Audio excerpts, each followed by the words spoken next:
Friends, I'm so glad to be back with a new video, and I welcome you all to my channel, Joejay the Explorer. Today we're going to explore some of the very fascinating locations in the city of Mumbai. Our first location today is Kumbhar Wada or Cottage Colony in Dharavi. We have seen Dharavi. Dharavi is one of the largest slums in Asia. It was known as the crime center of Mumbai. Yes, it was notoriously known as the crime center of Mumbai during the 1960s, 70s and 80s. But it's no longer just a cluster of slums with criminal activities now. It has transformed into a center of small-scale industries where people are indulged in various small-scale manufacturing activities like garment manufacturing, leather good manufacturing, dyeing and printing, and many others. Mumbai is known for its uber luxurious places as well as slums like Dharavi, which have coexisted for centuries. Let's explore a little bit of Dharavi before heading to the Kumbhar Wada, which is also part of Dharavi, not separate from it. Dharavi, one of Asia's largest and most talked about slums, spread across little more than 2.39 square kilometers or 600 acres approximately, is home to nearly a million people, making it one of the most crowded places on earth. From the outside, Dharavi may look like a cluster of narrow lanes, small houses and tin roofs, but beneath this surface is a place that has a history of survival, community and extraordinary human spirit. Life in Dharavi is tough but incredibly dynamic. Families often live in one-room homes, sharing common toilets and water taps with many others. The lanes are so narrow that vehicles can barely enter. Yet these same spaces burst with energy. Children playing, women chatting while cooking, and men running workshops out of their homes here are common sights here. Dharavi is not only about living, it's also about walking. The settlement is famous for its informal industries. Porters in Kumbhar Wada are still keep their traditions alive. We'll be heading to that place, Kumbhar Wada area of Dharavi in a while. And leather goods from Dharavi reach international market. It's a very popular trade here, industry here, leather goods manufacturing. And recycling is another big livelihood here. Plastic, metal and other discarded items from across Mumbai are sorted, cleaned and repurposed. It's said that Dharavi's economy generates anywhere between $500 million to $1 billion every year. One of Dharavi's most inspiring aspects is its diversity. People here come from every corner of India. Maharashtra, Tamil Nadu, Uttar Pradesh, Gujarat and beyond. Different languages, foods and festivals coexist side by side, giving Dharavi a cultural richness that many outsiders don't realize. Local groups and NGOs often work to improve education, healthcare and women's empowerment, showing how community effort makes life better even in challenging conditions. Stepping into the lanes of Dharavi feels like entering a world where light and shadow constantly compete. The alleys are so narrow that even in broad daylight, sunlight struggles to reach the ground. Tall, closely built homes lean into each other. There are tin and brick walls forming a canopy that leaves the paths dim and often damp. As you walk, your eyes slowly adjust to the darkness. A single bulb dangling above a doorway or a small shaft of sunlight slipping through a gap in the roof often provides the only illumination. You can see the temporary shrines here with idols of goddess installed since it is the time of Navaratri in India. This Navaratri festival is so special in Dharavi because people from different states and religions often come together to participate, showing how culture can unite even in crowded and challenging surroundings. Dharavi is not a small area. It spreads across about 600 acres or 240 hectares or more, I think. This is just a small glimpse into the vast clusters of slums here. Now let's go to the Kumbhar Wada or Cottage Colony. Now I entered this road called 90 feet road. 90 feet, 90 feet, 90 feet road. Why it's called, I think the width is 90, is it width 90 feet, yeah? Okay, the length is 90 feet, that's why it's called 90 feet road, not width. Okay, so I have to walk 10 minutes.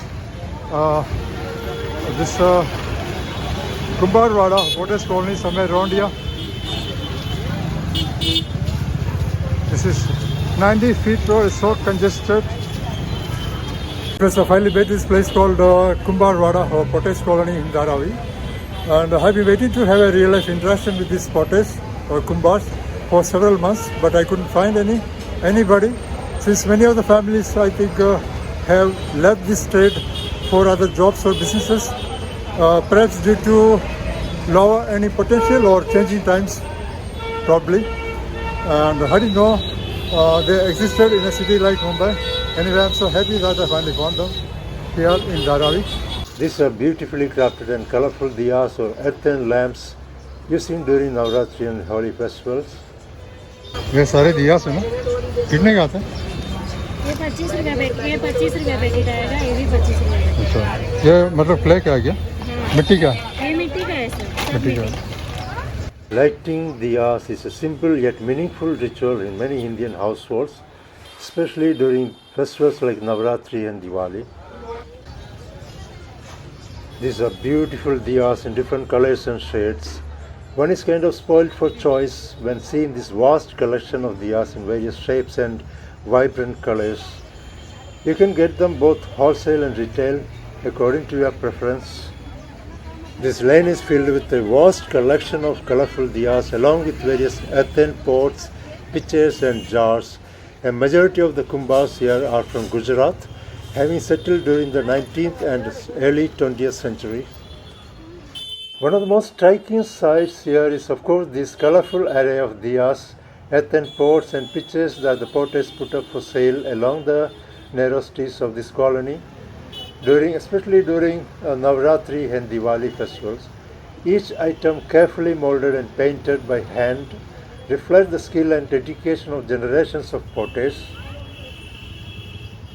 Some of the pots and pitchers you see here are plain without any paint or decoration. Their simple earthy appearance reflects a rustic lifestyle and the traditional charm of handmade pottery. These are not produced using any machines. Every single item is shaped and crafted entirely by hand, which is what makes them so special. Some pots are left plain for that rustic earthy look, while others are painted in vibrant colors or adorned with patterns to make them festive. Every item sold in Kumbhar Wada or Potters colony here carries the mark of hours of careful work, patience and traditional craftsmanship, a living testament to the skills passed down through generations of potters. At present, if you really want to see these potters at work, the best time is early morning. But it's already 4 p.m. now and I managed to convince one of them to show me how it is done. So now let's head into his workshop here in the lanes and check it out. अच्छा ये सुबह होता है ये सुबह होता है अच्छा हो जाता है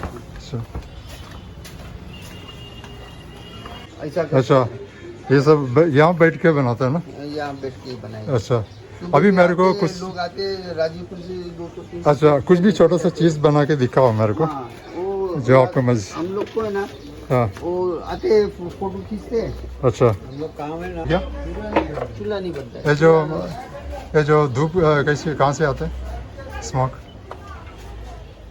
This is the kind of spinning wheel where they make the pots and pitchers. Okay, now the process begins with selecting the right type of clay. Potters often collect soil with perfect texture, soft, pliable and free from stones or impurities.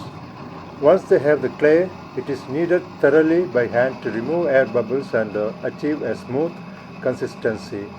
This kneading also makes the clay more pliable, allowing it to be shaped easily.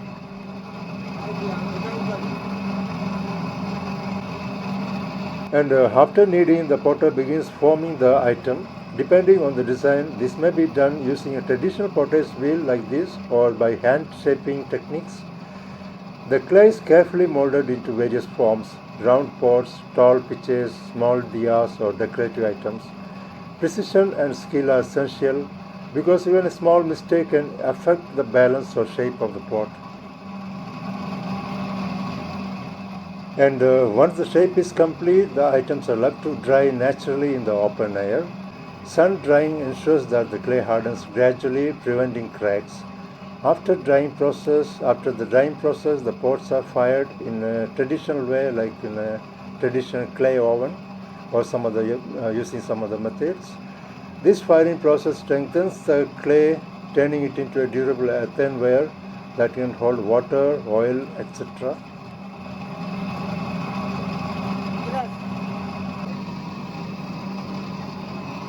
वाह Hi. अरे क्या photo आया And on my way out, I spotted a woman dipping freshly made diyas into vibrant colors, which she will leave to dry in the sun afterwards. So beautiful. Each line of Kumbhar Wada tells a story of skills and knowledge passed down through generations. These potters have preserved techniques that are centuries old, from selecting the right type of clay to kneading, molding, and firing the earthenware. However, with the younger generation increasingly pursuing modern careers after their studies, fewer are choosing to continue this traditional craft. Preserving this tradition is important not just for cultural reasons but also for keeping Mumbai's artisanal heritage alive. The craftsmanship of Kumbhar Wada connects the past with the present, showing how hard labor and community come together to create something beautiful. Supporting these potters and celebrating their work during festivals like Navaratri and Diwali ensures that this age-old craft does not fade away, allowing future generations to witness and appreciate the vibrant legacy of handmade pottery. Sorry guys, I don't feel like visiting any more places this evening. I'm feeling a bit exhausted, mainly because of this heavy traffic and noise pollution here. So I'll explore more places next week. I'll see you next Friday. Next Friday, 5:45 p.m. Till then, goodbye. Thank you so much. See you next Friday. Bye-bye. Take care.